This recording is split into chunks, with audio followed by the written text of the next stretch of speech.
جہاں تک کہ ان کا تعلق ہے کہ کفار وغیرہ کی عادت، تو اس سلسلے میں نبی کریم علیہ الصلوۃ والسلام کی ایک حدیث شریف ہماری رہنمائی کرتی ہے۔ امام بخاری نے اس حدیث کو ذکر کیا ہے۔ حضرت انس رضی اللہ تعالیٰ عنہ بیان فرماتے ہیں کہ سرکار علیہ الصلوۃ والسلام ایک یہودی لڑکے کی عیادت کے لیے تشریف لے گئے جو آپ کی خدمت کیا کرتا تھا۔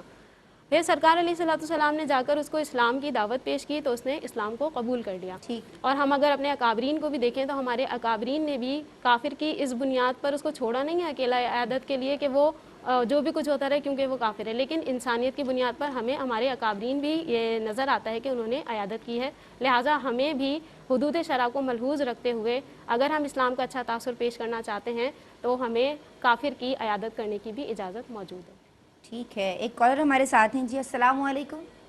السلام علیکم، میں مقدسہ اجمین بات کر رہی ہوں فیصل آباد سے۔ خوش آمدید کہتی ہوں میری بہن، آپ کو کیا سوالات ہیں آپ کے؟ فرسٹ ون، آپ کا پروگرام بہت اچھا ہے اور بہت اچھے وے سے ہم لوگ اسے سمجھتے ہیں۔ بہت شکریہ۔ آپ سے میرا یہ کویشچن ہے کہ آج کل جو ٹرینڈ چلا ہے کہ جو لوگ اپنا فیس فیچرز چینج کرواتے ہیں اور جو ڈاکٹر اسے چینج کرتے ہیں، تو اس کے بارے میں کیا اسلام کہتے ہیں کہ جائز ہے یا ناجائز؟ Face features change. ٹھیک ہے جی، بہت شکریہ میری بہن، آپ نے ہمیں کال کی۔ حضرت بات ہوئی عیادت کے تعلق سے، عورت کس کی عیادت کو جائے، اس تعلق سے بات ہوئی، اور عیادت کی فضیلت کے حوالے سے بس آپ اس پوائنٹ پہ بات کر کے کہ عورت کس کی عیادت کو جائے، پھر میں کالرز کے سوالات لے لیتی ہوں۔ دیکھیں، خواتین کے لیے، بہنوں کے لیے عیادت میں محرم شرعی ہونا شرط ہے، یعنی جس کی عیادت کر رہی ہیں مردوں میں سے اگر وہ محرم شرعی ہے تو اس کی عیادت کر سکتی ہیں، اس کے علاوہ عیادت کی اجازت نہیں ہے۔ البتہ بعض اوقات ایسا ہوتا ہے کہ مذہبی طور پر لوگوں سے پیار ہوتا ہے یا اساتذہ ہوتے ہیں لیکن غیر محرم ہوتے ہیں، تو ان کے لیے دعا کرنا کہ اللہ تعالیٰ انہیں شفا عطا فرمائے، یا جیسے ہمارے ہاں آن لائن عیادت کا ایک ٹرینڈ چلا ہوا ہے کہ فیس بک وغیرہ جو ہے وہ دعا ڈال دی، تو وہ اس کی اجازت موجود ہے۔ بالمشافہ جو ہے وہ محرم شرعی کی عیادت ہو سکتی ہے، اس کے علاوہ نہیں۔ ٹھیک ہے، اچھا مجھے بتا دیجئے کہ ایک وقت میں میری بہن عمیرہ نے پوچھا ہے کہ ایک فرد پوری فیملی کو ریپرزینٹ کر لے، یا ایک آفس کے اگر کسی کلیگ کی طبیعت ٹھیک نہیں ہے تو ایک بندہ چلے جائے، وہ سب کو سب کی نمائندگی کر دے گا یا سب کو جانا ضروری ہے؟ دیکھیں، عیادت جو ہے وہ سنت کفایہ اس طور پر تو ہے کہ جو کر لے گا اس کو ثواب بھی ملے گا اور بقیہ کے ذمے سے وہ ساقط ہو جائے گی، لیکن جو اجر ہے وہ صرف عیادت کرنے والے کو ملے گا۔ اور یہ یوں بھی بہتر ہوتا ہے کہ اب بعض گھروں میں جو ہے وہ 12 لوگ ہوتے ہیں ایک فیملی کے، تو ایک جائے گا، پھر دوسرا جائے گا، پھر تیسرا جائے گا، تو بیچارے مریض کا پہلے ہی برا حال تھا، اب بھیڑا غرق ہو جائے گا۔ تو یہی بہتر طریقہ کار ہے کہ 1-2 افراد جا کے عیادت کر کے آ جائیں، بقیہ سے تسلی بھی ہو جاتی ہے کہ جی فلاں کے گھر سے عیادت کرنے آیا تھا۔ یہ بھی ہمارے معاشرے کا ایک بہت بڑا المیہ ہے کہ ہم جنگ بنا لیتے ہیں کہ اس کے گھر سے کوئی آیا یا نہیں آیا، نہیں آیا تو اب ہم نے موت پہ نہیں جانا، دونوں طریقہ کار غلط ہے۔ جی ہاں، ایک فرد جا کے عیادت کر کے آ جائیں۔ صحیح، ٹھیک ہے۔ اچھا مفتی صاحب مجھے یہ بھی بتا دیجئے کہ اگر جنات کے اثرات کے تعلق سے آپ رہنمائی فرما دیجئے، اب اگر کسی پہ اثرات ہیں تو کیا دم کرنے والا، کیونکہ ہم نے کل بھی روحانی علاج کے تعلق سے بات کی، جو دم کر رہا ہے وہ متاثر ہو سکتا ہے؟ دیکھیں، ہمارے مشاہدے میں کچھ ایسے کیسز ہیں کہ جنات کا جہاں پر معاملہ ہو اور پڑھائی کی جا رہی ہو تو بعض اوقات وہ جن جو ہے وہ سامنے والے کو نقصان پہنچاتا ہے، لیکن ہمارے ہاں غیر ضروری طور پر عاملین ڈراتے بھی بہت زیادہ ہیں۔ تو میرا یہ اپنا مشاہدہ ہے کہ آپ اگر اپنی روحانیت کو مضبوط رکھتے ہیں تو بلا ضرورت کوئی آپ کو نقصان نہیں پہنچا پاتا۔ تو اگر کوئی مصیبت میں ہے آپ اس پہ دم کر دیتے ہیں تو اللہ آپ کی مدد فرمائے گا۔ البتہ کوئی باقاعدہ عملیات کی ایک فیلڈ ہے، کوئی جنات کا پورا قبیلہ حاضر ہوا ہے اور بہت سارے مسائل ہیں، تو پھر جو فن کا ماہر ہے وہی اس معاملے کو دیکھے۔ البتہ اس کے اثرات آ سکتے ہیں، اس کے کئی مشاہدات موجود ہیں۔ مریض کو آپ کا آنا ہی پسند نہیں ہے تو پھر نہ جائیں؟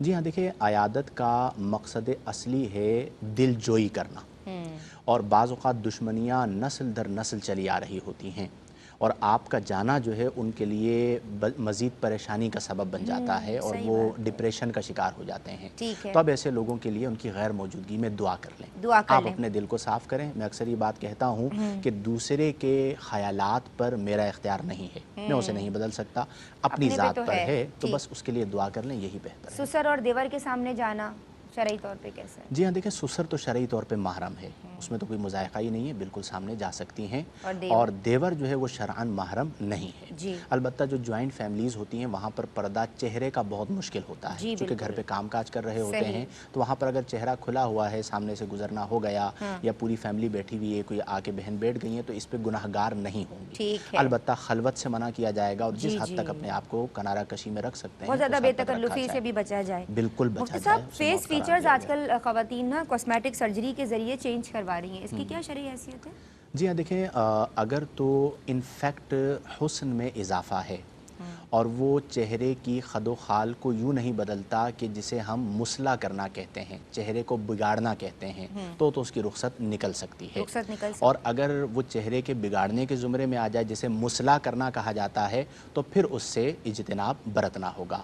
تو ہم یوں کہیں گے اس پہ، یعنی محتاط قول یہ ہوگا کہ بلا ضرورت ان چیزوں میں نہ پڑا جائے، جیسا آپ کو آپ کے رب نے احسن التقویم بنایا ہے ویسے آپ رہیں۔